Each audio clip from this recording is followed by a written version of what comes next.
Hello everyone and welcome to Jobs Adda. Students, welcome to this cooperative series. हमारा जो syllabus था वो complete हो चुका है, कोई टॉपिक अब उसमें से नहीं बचा है। तो आज का जो लेक्चर रहेगा it will be on the current affairs. ठीक है, अभी कुछ बहुत important latest current affairs related to cooperatives जो हैं आए हैं हमारे पास, कुछ हुए हैं, तो इसलिए मुझे लगा कि इसको भी डिस्कस करना ज़रूरी है। ठीक है, एज यू ऑल, आप बच्चों का डिमांड थी कि मैम एक बार इस पे भी बात कर लो, तो ठीक है, तो मेरे को लगा कि चलो ठीक है। पहले तो मैं आपको पीडीएफ ही प्रोवाइड करने वाली थी, खाली रिटन मटेरियल, फिर मैंने कहा चलो मैं एक बार इसको वीडियो में आपको समझा देती हूँ। ठीक है, देखो अभी लेटेस्ट 2021 में हमारे देखो मैंने यहीं पर भी गलती कर दी। लेटेस्ट अभी हमारे पास 2021 में दो ऐसे लेटेस्ट करंट अफेयर्स हुए हैं related to cooperatives which are very important. ठीक है, अब ये जो दो करंट अफेयर्स हैं रिलेटेड टू कोऑपरेटिव्स, इनके पीछे का रीजन क्या था, इश्यू क्या है और क्रिटिसिज्म क्या है, ये अब हमने देखना है। ठीक है, सबसे पहले हम बात करते हैं न्यू मिनिस्ट्री ऑफ कोऑपरेशन। ठीक है, आप सबको पता है कि अभी रिसेंटली हमारी जो यूनियन मिनिस्ट्री है, जो कैबिनेट मिनिस्ट्री है, वो एक्सपैंड हुई है। कुछ मिनिस्टर्स के जो है वो चेंज हुए हैं, कुछ नए आए हैं, कुछ पुराने रिजाइन किए हैं, राइट। तो ये सब हुआ है, तो उसी दौरान वहां पर एक अनाउंसमेंट होती है कि हमारे पास एक न्यू मिनिस्ट्री ऑफ कोऑपरेशन जो है हम उसको बनाते हैं। ठीक है, एक न्यू मिनिस्ट्री ऑफ कोऑपरेशन की क्रिएशन होती है। ठीक है, अब न्यू मिनिस्ट्री ऑफ कोऑपरेशन जो है ये किस बेसिस पे चलेगी, या ये जो मिनिस्ट्री है ये किसके लिए है, ये आप सबको पता है। ये जो मिनिस्ट्री है it is all and all for cooperatives. ठीक है, जितने भी ऑल ओवर इंडिया हमारे पास कोऑपरेटिव सोसाइटीज हैं, कोऑपरेटिव इंस्टीट्यूशंस हैं, कोऑपरेटिव क्रेडिट इंस्टीट्यूशंस हैं, जो भी है उन सब के लिए कलेक्टिवली एक एपेक्स लेवल पर, ठीक है, एपेक्स लेवल यहाँ पर बोला गया है एक सेंटर का लेवल, तो एक एपेक्स लेवल पर उनके लिए एक मिनिस्ट्री बना दी गई है। ठीक है, अब मिनिस्ट्री जब बन जाती है तो अब इस मिनिस्ट्री के अंदर ऑल ओवर इंडिया जितने भी कोऑपरेटिव सोसाइटीज हैं, जितनी भी कोऑपरेटिव इंस्टीट्यूशंस हैं, जो भी है वो सब के सब जो है वो इनके अंडर आती है। ठीक है, आ जाएगी। अब जब न्यू मिनिस्ट्री ऑफ कोऑपरेशन होती है तो इनके जो हेड बनाया जाता है, अगर आप बोल सकते हो इस मिनिस्ट्री का जो मिनिस्टर होगा वो होंगे हमारे अमित शाह। ठीक है, अमित शाह आपको पता है ये हमारे होम मिनिस्टर भी हैं, और होम मिनिस्ट्री के साथ साथ अब इनके under he new ministry of cooperation भी होगी। ठीक है, इस मिनिस्ट्री के, अब जैसे मैंने आपको बोला ये ministry of cooperation centre level की है, तो ये जो मिनिस्टर होंगे अमित शाह ये होंगे सेंटर लेवल पर। ठीक है, ये होंगे simple minister of cooperation. But इन्हीं के साथ आते हैं हमारे पास एक, ये जो स्टैटिक पोर्शन है ना स्टूडेंट, मैं जो बता रही हूँ कौन मिनिस्टर हैं क्या हैं, ये आपको याद रखना है क्योंकि लेटेस्ट है। तो अगर पेपर अगर हम एक्सपेक्ट करते हैं कि जैन फेब में भी हो, इस साल ना हो जैन फेब में भी हो, तो स्टिल ये एक क्वेश्चन बन सकता है, ये करंट अफेयर का क्वेश्चन बन सकता है। और आई थिंक कि लेटेस्ट है तो एक क्वेश्चन इन सब में से तो आएगा ही आएगा। ठीक है, तो minister of state of cooperation. ठीक है, दो मिनिस्टर हैं इसके, तो वो कौन बनेंगे, वो रहेंगे हमारे BL वर्मा।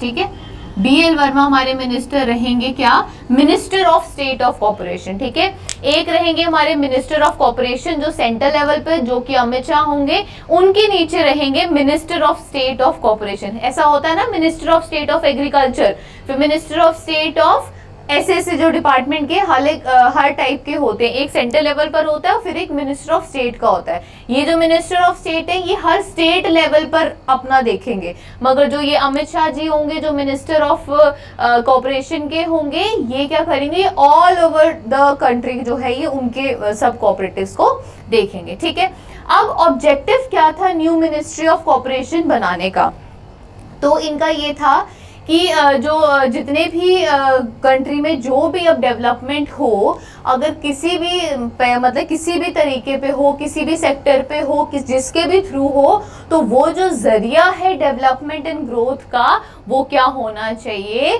कोऑपरेटिव्स होना चाहिए। ठीक है, अब देखो राउंड अबाउट कोऑपरेटिव्स को भी इंडिया में आए हुए 100 इयर्स अबव हो चुके हैं, राइट?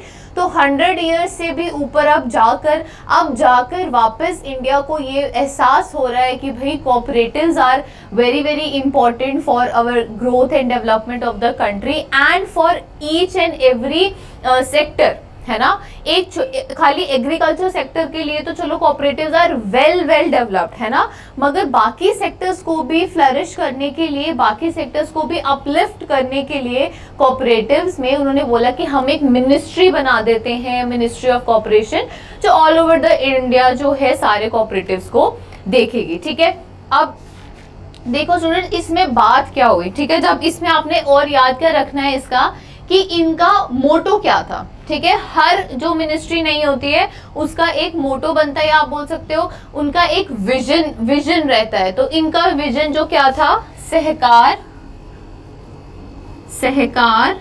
से समृद्धि। ठीक है, सहकार से समृद्धि।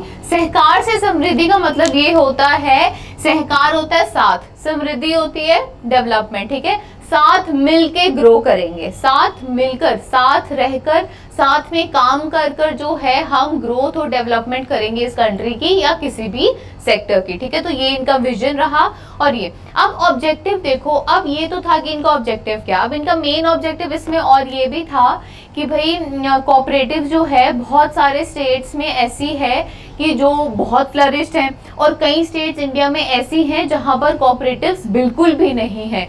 तो एक बिल्कुल यूनानिमसली कोऑपरेटिव्स की ग्रोथ करवानी है हर कंट्री, हर स्टेट में, प्लस जो है कोऑपरेटिव्स को हर जगह पर पहले प्रायोरिटी देनी है कि अगर प्राइवेटाइजेशन करने से पहले हम कोऑपरेटिव्स को मौका देंगे कि इस सेक्टर में कोऑपरेटिव्स जो है वो आगे आए, हम इनको प्रायोरिटी देंगे और उनके लिए जो है डेवलपमेंट प्रोग्राम्स और जो भी है फंड्स वगैरह वो इस मिनिस्ट्री को अब देखना है। ठीक है, हो सकता है कि अब आने वाले टाइम पर जो हमारे ऑलरेडी जो हमारे पास एपेक्स लेवल के इंस्टीट्यूशंस हैं for cooperative, that is NCDC, जो मेन कोऑपरेटिव्स के लिए ही है। ठीक है, तो हो सकता है कि कल को वो जो इंस्टीट्यूशंस हैं वो भी इस मिनिस्ट्री के अंडर ही आ जाए।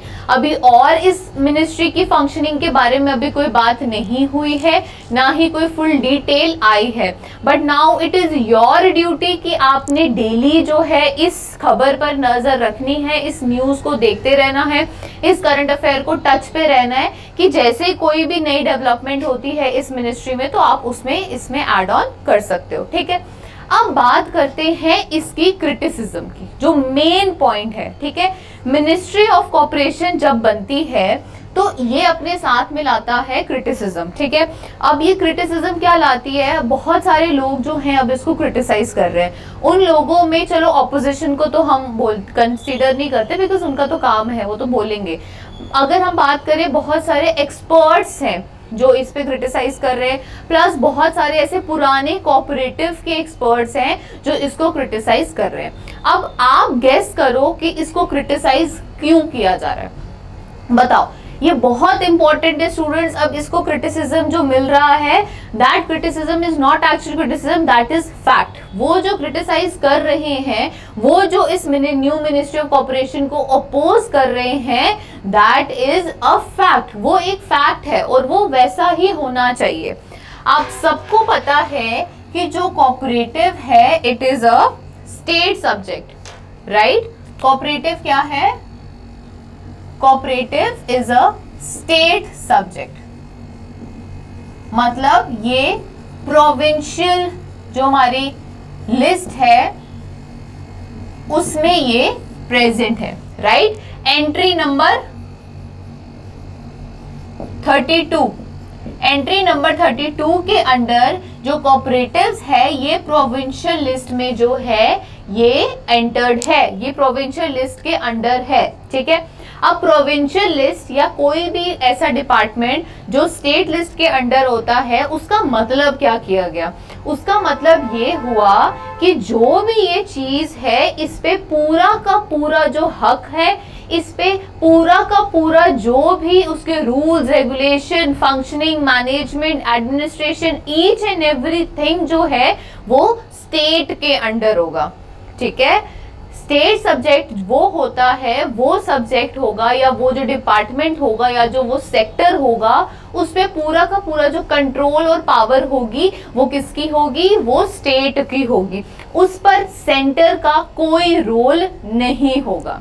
ठीक है, उस पर सेंटर का कोई रोल नहीं होगा। सेंटर उस पे कोई एक्ट नहीं बना सकता। सेंटर उसके ऊपर कोई भी रूल्स रेगुलेशंस लागू नहीं कर सकते। ठीक है, अब यही क्रिटिसिज्म है इसका कि अगर ये स्टेट सब्जेक्ट है तो इसको स्टेट सब्जेक्ट में ही रहने दो। अगर आप न्यू मिनिस्ट्री बनाते हो एक सेंटर यूनियन लेवल की, तो ये आप गलत करते हो, ये आप कॉन्स्टिट्यूशन के खिलाफ जाते हो, क्योंकि उसमें ये मेंशन है कि इस पे कोई भी साफ साफ लिखे कि there will be no role of centre, right? तो आप फिर ये कैसे कर सकते हो? ठीक है, तो ये क्रिटिसिज्म इस पे चल रही है। अगर इस पे अब लोग ये भी कह रहे हैं, एक्सपर्ट्स ये भी कह रहे हैं कि अगर ये मिनिस्ट्री बन जाती है, बन तो गई है, अगर ये मिनिस्ट्री आगे जाके क्या करेगी? कोऑपरेटिव्स को अपने रूल्स रेगुलेशन से चलाएगी। ऑलरेडी जो कोऑपरेटिव के अपने प्रिंसिपल्स हैं, ऑलरेडी जो कोऑपरेटिव अपने स्टेट लेवल के रूल्स रेगुलेशन एक्ट से चल रहा है, तो ये उसके अलावा अब जो सेंटर है वो उसको अच्छे से डोमिनेट कर लेगी और सारी की सारी पावर जो है वो सेंटर के हाथ में हो जाएगी। तो इससे क्या होगा? जो कोऑपरेटिव का जो मेन प्रिंसिपल है, जो कोऑपरेटिव का मेन अस्तित्व है कि जो कोऑपरेटिव है वो किसी पे डिपेंडेंट नहीं होते, कोऑपरेटिव्स आर डेमोक्रेटिक और कोऑपरेटिव्स आर लीगली चलो है ही है। ठीक है, तो ये जो उसके प्रिंसिपल्स हैं, ये उस पे क्वेश्चन उठा रहा है न्यू मिनिस्ट्री कि भाई एक तो हम इंडिपेंडेंट हैं, ऊपर से हम ऑटोनॉमस हैं, ऊपर से हम सब कुछ है, मतलब अपने बलबूते पे कर रहे हैं,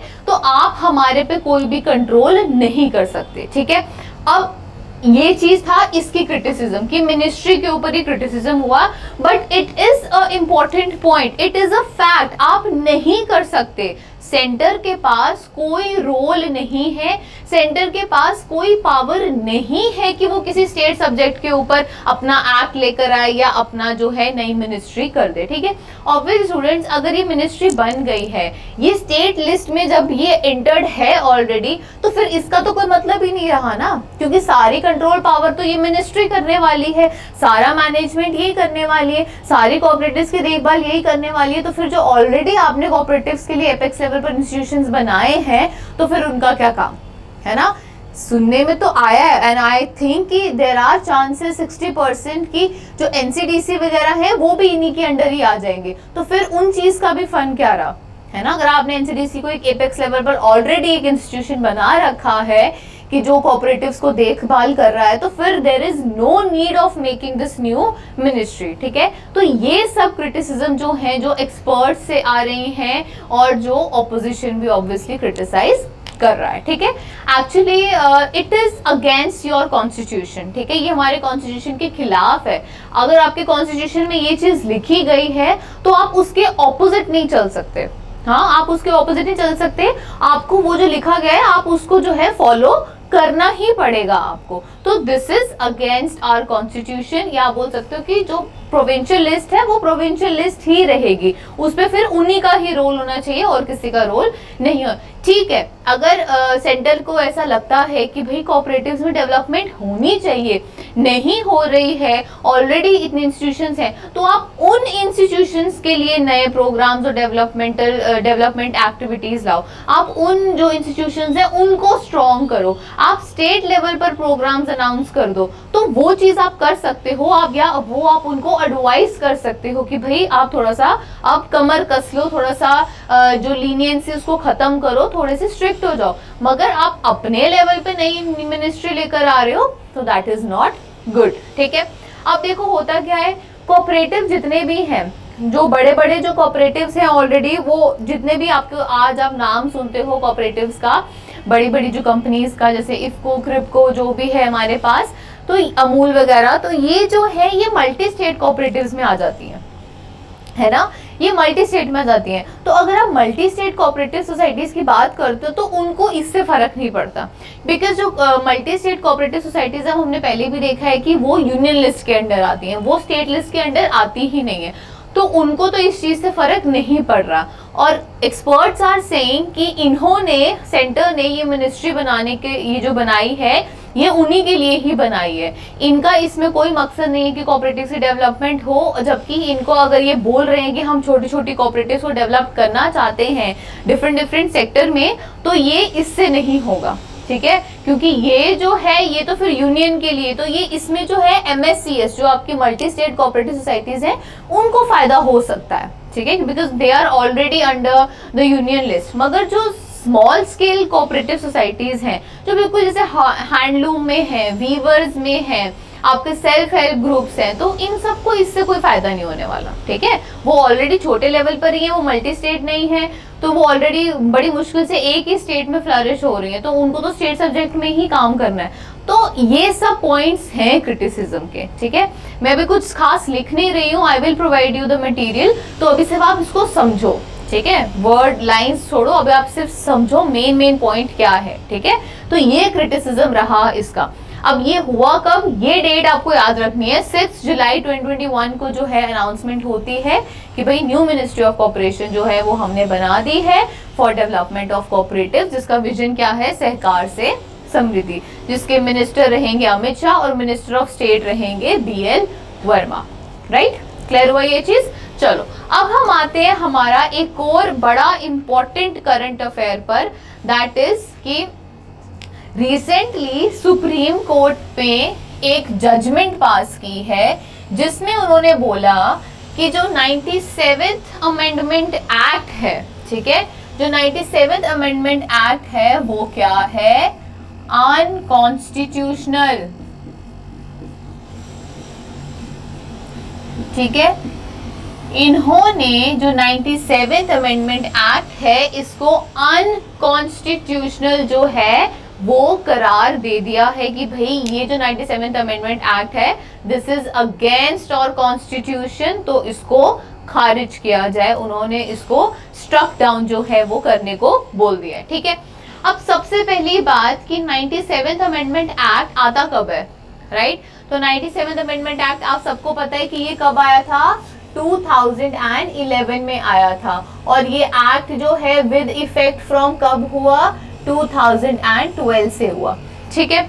अब इस एक्ट में किया क्या गया, ये थी कॉन्स्टिट्यूशनल अमेंडमेंट, ठीक है, ये थी कॉन्स्टिट्यूशनल अमेंडमेंट कि कॉन्स्टिट्यूशन में जो है कोऑपरेटिव्स को एक जगह दी गई, ठीक है। अपनी तरफ से जो सेंटर है वो बहुत बढ़िया काम कर रहा है कि हम एक एक्ट लेकर आए हैं जिसमें कोऑपरेटिव्स को जो है वो एक जगह दे देंगे हम कॉन्स्टिट्यूशन में। तो इसमें इन्होंने, आपको पता है इसमें 3 चेंजेस हुए थे, याद है आपको। इसके लिए ना स्टूडेंट्स आपको जो है आपका जो अमेंडमेंट एक्ट है वो आपको अच्छे से आना चाहिए, ठीक है, वो आपको पता होना चाहिए कि उसमें क्या क्या हुआ। आपको पता है कि इसमें 3 चेंजेस हुए थे, क्या हुए थे, एक तो आर्टिकल 19(1)(c) ऐड हुआ था, है ना, यही हुआ था, एक हुआ था 43B, ठीक है, और जो इम्पोर्टेंट इस पे जो इशू है दैट इज पार्ट 9B, ठीक है, पार्ट 9B जो है ये भी ऐड किया गया था, और इसके अंडर आपको पता है आर्टिकल क्या कहां से थे, 243ZH टू 243ZT, टी तक ही था, इतना ही था शायद, हाँ चलो वो आप देख लेना, मुझे इतना प्रॉपर याद नहीं है, शायद 11-12 थे इसमें, है ना, 243ZH टू 243ZT, ठीक है, ये थे, ये हमने सारे प्रोविजन जो हैं वो 1 by 1 इसमें सारे के सारे हमने किए हुए हैं, ठीक है।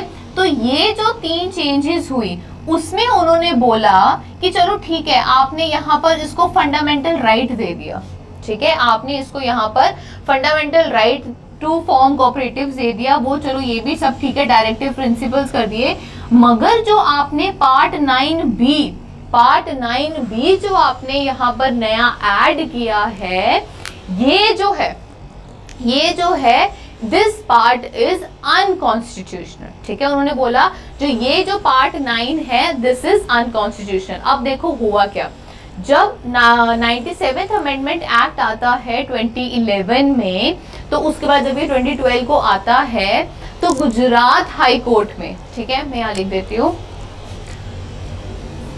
गुजरात हाई कोर्ट में इस पर स्टे लग जाता है, ठीक है।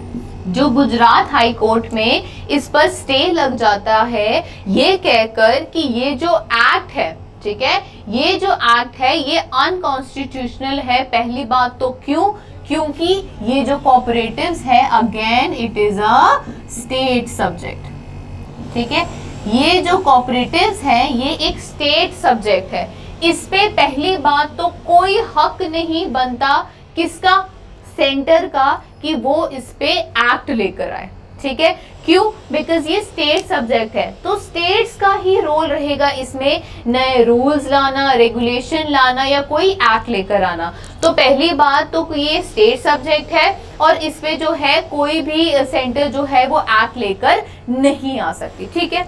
दूसरा उन्होंने बोला कि ये एक्ट को पास करने के लिए देयर वर नो रैटिफिकेशन, ठीक है। ये एक नया वर्ड है और ये लीगल टर्म्स हैं, this you have to remember, ठीक है, कि देयर वर नो रैटिफिकेशन। अब रैटिफिकेशन क्या होती है, एक तरीके की कंसेंट, ठीक है। जब आप देखो ऐसी बात नहीं है कि जो सेंटर है वो कभी भी किसी भी स्टेट सब्जेक्ट पर एक्ट नहीं ला सकती, फिर ऐसे तो बहुत सारे काम कभी हो ही ना, ठीक है, ऐसी बात नहीं होती। देखो क्या होता है कि जब भी आप किसी स्टेट सब्जेक्ट पे एक्ट लाते हो, सेंटर जब कभी भी किसी स्टेट सब्जेक्ट के ऊपर जो है वो एक्ट लाना चाहती है या जब वो लाती है तो वो क्या करती है, उसको फिर आपको क्या करना है, स्टेट सब्जेक्ट है तो आपको हर स्टेट से एटलीस्ट वहां पर टू थर्ड मेजोरिटी होनी चाहिए, ठीक है।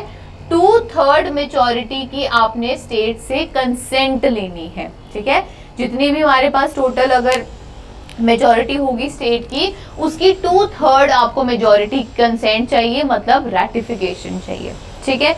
तो इन्होंने बोला पहली बात तो ये स्टेट सब्जेक्ट है, ठीक है। दूसरा उन्होंने बोला कि वहां पर कोई भी किसी भी तरीके की स्टेट से रैटिफिकेशन नहीं ली गई, ठीक है। दूसरी चीज, तीसरी चीज उन्होंने ये बोली कि पार्ट 9B में जितने भी प्रोविजंस हैं वो सारे के सारे प्रोविजंस में जो है वो पावर्स किसके हाथों में है, वो सेंटर के हाथों में है। अब याद करो जो प्रोविजन थे उसमें क्या था, आपको बताया गया कि आप रजिस्ट्रेशन कैसे कर सकते हो, आप मैनेजमेंट कैसे कर सकते हो, आपके मेंबर का टर्म कितना होना चाहिए, आप कैसे कैसे वोटिंग कर सकते हो, आप कैसे कैसे काम कर सकते हो। तो ये सारे एक तरीके के क्या है, प्रोविजंस में रूल्स रेगुलेशंस बता दिए गए ना आपको। तो उन्होंने बोला कि सेंटर कोई नहीं होती हमें रूल्स रेगुलेशंस बताने के लिए कि हमने कितने टर्म मेंबर रखना है, हमने कितने मेंबर रखने हैं, गवर्नमेंट का कितना शेयर होना चाहिए, कितनी रिजर्वेशन होनी चाहिए। तो इस पे जो है सेंटर का कोई हक नहीं बनता, ठीक है। तो इसी ये जो 3 मेन पॉइंट्स थे, इस पॉइंट को उठाया गुजरात हाई कोर्ट में, तो वहां पर इन्होंने इस पे लगाया स्टे, ठीक है। अब ये ऑब्वियसली आप देख रहे हो 2012 से, मगर गुजरात हाई कोर्ट में ये केस जो है, जो गुजरात हाई कोर्ट है वो इसको स्टे लगा देती है 2013 में, ठीक है। 2013 में गुजरात हाई कोर्ट में जो है ये एक्ट के अगेंस्ट जो स्टे लग जाता है, तो वो ये अपनी जो है बातें रखते हैं। मगर यही ऑब्वियसली जब आपने केस लगाया है तो यूनियन जो भी है आपका, यूनियन ऑफ इंडिया के खिलाफ अगर आपने लगाया है तो उनको वापस जवाब तो देना पड़ेगा। तो उन्होंने इस केस को जो है सुप्रीम कोर्ट तक ले गए, ठीक है। तो जो यूनियन ऑफ इंडिया थी, मतलब जो सेंटर थी, उन्होंने इस कोर्ट को चैलेंज, इस केस को चैलेंज किया, इस केस को चैलेंज किया सुप्रीम कोर्ट में, ये कहकर कि भाई हमने जो ये नया एक्ट लाया है ये प्रॉपर मैनेजमेंट ऑफ कोऑपरेटिव्स के लिए लाया है। जो कोऑपरेटिव्स में सालों से वोटिंग नहीं हो रही थी उसको प्रॉपर वोटिंग करवाने के लिए लाया है। जो कोऑपरेटिव्स में झोलमाल चल रहा था हमने वो झोलमाल खत्म करने के लिए कोऑपरेटिव्स लाया है। तो उन्होंने ये बातें कहकर ये जो केस था इसको सुप्रीम कोर्ट में चैलेंज कर दिया था। ठीक है, अब मेन पॉइंट जो आपने यहाँ पर याद रखना है कि ये जो केस है, ये केस था किसका, किसका था ये केस, किसने किया था ये केस, उनके नाम आपको याद रखने। ठीक है, तो केस का टाइटल है union of India versus Rajendra Shah. ठीक है, ये याद रखना आपने कि केस का टाइटल क्या था, एंड अदर्स, एक तो बंदा नहीं करता भाई। ठीक है, union of India versus Rajendra Shah and others जो था, ये केस का टाइटल था। और ये जो था, ये जो थे लोग, इन्होंने, ये जो लॉयर्स थे, इन्होंने इस केस को आगे लेकर आए, इन्होंने ही इस केस को बोला। अब इनकी मांग क्या थी, इन्होंने बोला कि जो पार्ट 9B जो आपने नया ऐड किया है कॉन्स्टिट्यूशन में, उस पूरे के पूरे पार्ट 9B को जो है आप उसको खत्म कर दो, उसको अबॉलिश कर दो। ठीक है, इन्होंने बोला कि पूरे का पूरा जो पार्ट 9B है आप उसको अबॉलिश कर दो। ठीक है, अब होता क्या है कि एक यहाँ पर प्रिंसिपल आता है। ठीक है, ये याद रखना आपने। देखो होता क्या है, उन्होंने बोला कि भाई जब आपने 73rd, उन्होंने बोला कि जब आपने 73rd एंड 74th अमेंडमेंट लाई, ठीक है, जब आपने 73rd एंड 74th अमेंडमेंट लाई, वो इसीलिए लागू हुआ एक्ट बिकॉज उसमें प्रॉपर रैटिफिकेशन हुई है। ठीक है, उसमें प्रॉपर रैटिफिकेशन हुई है, तो इसीलिए ये चीज यहां नहीं हुई है। तो इस एक्ट को आप विद इफेक्ट कैसे ला सकते हो, इस एक्ट को आप लागू कैसे कर सकते हो। ठीक है, ये क्वेश्चन था। प्लस इन्होंने बोला कि जो पूरा का पूरा पार्ट 9 है, जो पूरा का पूरा पार्ट 9B है, इस पूरे के पूरे को जो है आप अबॉलिश कर दो, क्योंकि इसकी सारी की सारी जो प्रोविजंस हैं वो गलत हैं, वो हमारे स्टेट सब्जेक्ट के खिलाफ है। ठीक है, एक चीज। अब देखो होता क्या है, यहां पर बात आती है प्रिंसिपल ऑफ सिविरेबिलिटी। ठीक है, प्रिंसिपल ऑफ सिविरेबिलिटी। प्रिंसिपल ऑफ सिविरेबिलिटी का मतलब क्या होता है, this is also a legal term. ठीक है, देखो कॉन्स्टिट्यूशन में हर चीज का प्रोविजन दिया गया है। ठीक है, तो प्रिंसिपल ऑफ सिविरेबिलिटी क्या कही जाती है कि जब भी कोई भी एक्ट पास होता है, ठीक है, ऑब्वियसली बहुत सारे एक्ट पास होते हैं और बहुत सारे एक्ट के अगेंस्ट जो है केसेस आते हैं, क्रिटिसिज्म आती है, स्टे लगते हैं, बड़ा कुछ होता है। ठीक है, मगर कॉन्स्टिट्यूशन में ये प्रोविजन दिया गया है कि अगर आप किसी भी एक्ट के अगेंस्ट कुछ भी आप लाते हो, अगर आपका ये मानना है कि पूरा का पूरा एक्ट खारिज कर दिया जाए, तो बिना सोचे समझे उसको खारिज नहीं कर सकते आप। You have to first read the full act. ठीक है, आपको उस एक्ट में देखना है कि अगर कहीं ना कहीं कोई एक या दो प्रोविजन भी ऐसे हैं जो उसके खिलाफ नहीं है, जो जिसके लिए एक्ट पास किया गया है वो उसके साथ जो है वो टैली कर रहे हैं, तो वो आप उनको रखो। पूरा का पूरा एक्ट जो है आप उसको अबॉलिश नहीं कर सकते। ठीक है, अगर कोई चांस बनता है कि इसमें से कोई, अगर इतने सारे प्रोविजंस में से अगर कोई एक भी प्रोविजन जो है आपको ठीक लगता है, तो आप मेजॉरिटी मत देखो, आप उस एक प्रोविजन को ही रखो। बेशक आज कॉन्स्टिट्यूशन में पार्ट 9B के इस जजमेंट के बाद पार्ट 9B के सिर्फ 2 ही प्रोविजंस रहेंगे, अगर वो रहेंगे तो रहेंगे, बेशक आप बाकी के हटा दो, मगर वो जो 2 या 1 हैं उसको आप जरूर रखो। पूरा का पूरा जो एक्ट है आप उसको अबॉलिश नहीं कर सकते। ठीक है, समझ आए ये चीज, ये होता है प्रिंसिपल ऑफ सिविरेबिलिटी। अब होता क्या है, जब ये हियरिंग चल रही थी, जब भी सब कुछ हो रहा था, तो सुप्रीम कोर्ट की रूलिंग के बाद जो है प्रिंसिपल ऑफ सिविरेबिलिटी का हवाला देकर जो हमारे अटॉर्नी जनरल हैं वी के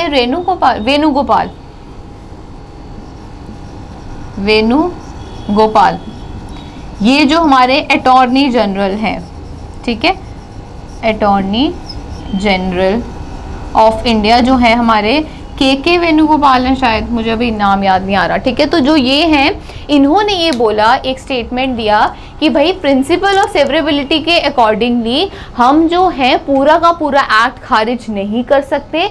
हमें इस एक्ट में से, अगर आप पढ़ लो, अगर आपको एक भी प्रोविजन कोई सही लगता है तो आप उसको रख सकते हो, पूरा का पूरा एक्ट जो है वो खारिज मत करो, ठीक है। तो इन्हीं की बात सुनते हुए, प्रिंसिपल ऑफ सेवरेबिलिटी को ध्यान रखते हुए सुप्रीम कोर्ट ने ये बताया कि जितने भी प्रोविजंस पार्ट 9 में प्रेजेंट थे, सारे के सारे तो अनकॉन्स्टिट्यूशनल है ही हैं, क्योंकि सारे के सारे क्या कर रहे हैं, किसको जगह दे रहे हैं, सारे के सारे सेंटर को पावर दे रहे हैं, ठीक है। एक्सेप्ट जो भी provisions multi state cooperative societies को लेकर है, ठीक है। अब मल्टी स्टेट कोऑपरेटिव्स को मैंने बोला ना, कोई फर्क नहीं पड़ता, बिकॉज वो तो ऑलरेडी यूनियन लिस्ट के अंडर हैं, तो उनको तो किसी चीज़ से फर्क नहीं पड़ता। तो उन्होंने बोला जो भी provisions related to multi state cooperative societies हैं, सिर्फ उन्हीं को ही रखा जाए, those are only applicable, rest are abolished, ठीक है। तो MSCS के कौन से हैं, 243 ZR एंड 243 ZS, ठीक है। ये जो अब आप इसको याद रखोगे, जो लास्ट से सेकंड लास्ट और थर्ड लास्ट है, दीज आर दोज MSCS वाले प्रोविजन, जिसमें है आपका एक application to multi state cooperatives और दूसरा आता है एप्लीकेशन टू यूनियन टेरिटरीज, ठीक है। तो उन्होंने बोला सिर्फ ये दोनों को छोड़कर, बिकॉज यूनियन टेरिटरीज भी आपको पता है वो सेंटर के अंडर आती हैं, तो उन्होंने बोला क्योंकि वहाँ पर LG होता है, तो उन्होंने बोला कि ये जो दो प्रोविजंस हैं सिर्फ इन्हीं को रखा जाए, बाकी के बाकी अबॉलिश किए जाएं, और बाकी के जो भी पावर्स हैं वो स्टेट के लॉज के अंडर ही रखी जाए, ठीक है। तो इसीलिए सुप्रीम कोर्ट ने पार्ट 9B को क्या बोला गया, अनकॉन्स्टिट्यूशनल जो है, उन्होंने उसको जजमेंट प्रोवाइड की, ठीक है। और ये कब हुई जजमेंट, 20 जुलाई 2021। मिनिस्ट्री कब बनी, 6 जुलाई।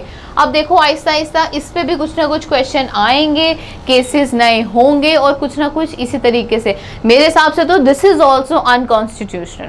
What do you think? आप अपने लेवल पे सब चीज़ों को स्टडी करो और फिर मुझे भी बताना कि आपको क्या लगता है कि क्या जो न्यू मिनिस्ट्री है वो अनकॉन्स्टिट्यूशनल है या नहीं है, और अगर जो ये सुप्रीम कोर्ट ने जो जजमेंट की है इट इज़ कहते हैं उसको बिल्कुल ठीक है या नहीं है, या ये बिल्कुल कोऑपरेटिव्स के हक में थी या नहीं थी, ठीक है। तो इस पे आप जो भी सोचते हो आप मुझे एक बार कहीं पर भी मुझे मैसेज करके बता देना, क्योंकि मुझे भी मज़ा आता ना, मैं आपका भी पॉइंट ऑफ व्यू जो है वो सुनना चाहती हूँ, ठीक है। तो ये थे हमारे important 2 current affairs related to your what do you call your cooperatives. तो यही इम्पॉर्टेंट था, आपको मिनिस्ट्री के साथ जो है आगे कोप अप करते रहना, बिकॉज टाइम टू टाइम अब कभी भी कोई न्यू न्यूज़ आएगी तो आपको इसमें ऐड ऑन करते रहना है, ठीक है स्टूडेंट्स। तो आई होप कि आपको ये सारा समझ आ गया होगा। This was all for today's lecture and I hope you are doing the revision, और MCQ सीरीज भी आप कंटिन्यू कर ही रहे होगे। Okay students, thank you and God bless you all.